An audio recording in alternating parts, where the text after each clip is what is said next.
Il s'agit donc bien d'un meurtre. Jean-Marie a été tué de plusieurs coups de couteau. Son corps sans vie a été retrouvé samedi dans son domicile de la rue de la Pointerie. L'homicide ne fait plus aucun doute. L'autopsie confirme en effet que ce monsieur âgé de 70 ans est décédé du fait de plusieurs coups de couteau qui lui ont été portés. Et les résultats de cette autopsie confirment que les coups ont été portés par un tiers et pas par lui-même, ce qui était une hypothèse plausible au départ. Plusieurs endroits du corps, notamment au cou et au dos. L'enquête a démarré, les scellés sont toujours sur place. Samedi, l'alerte a été donnée par un ami sans nouvelles et inquiet. Le corps de la victime a été découvert dans la maison avant que le maire de la commune et un frère de Jean-Marie n'appellent les secours. Dans le domicile, le corps a été découvert dans la salle de bain.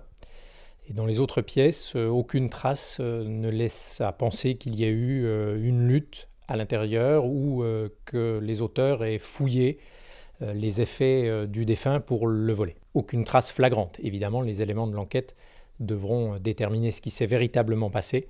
Mais à l'intérieur du domicile, l'hypothèse de la lutte ou du vol n'apparaît pas immédiatement. La victime était originaire du Bar-sur-Aubois. Son profil complexe ressort parmi les premiers éléments de l'enquête. Cette personne est un homme âgé de 70 ans qui vivait seul à son domicile. Un profil de quelqu'un d'organisé et d'ordonné, mais avec néanmoins la réputation de consommer régulièrement de l'alcool, notamment avec des tiers qui lui rendent visite. 4 jours après le meurtre, l'enquête avance, mais il faudra du temps pour élucider l'affaire. L'enquête a été ouverte au départ pour rechercher les causes du décès et suite à l'autopsie qui a confirmé que cette cause était imputable à un tiers, elle est maintenant qualifiée d'homicide volontaire.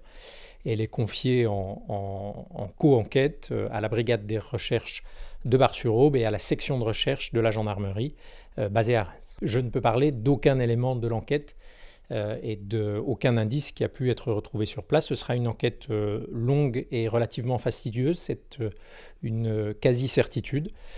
Des éléments ont pu être découverts, ils doivent être exploités et vous me permettrez évidemment de les garder secrets pour le moment compte tenu des enjeux de cette enquête.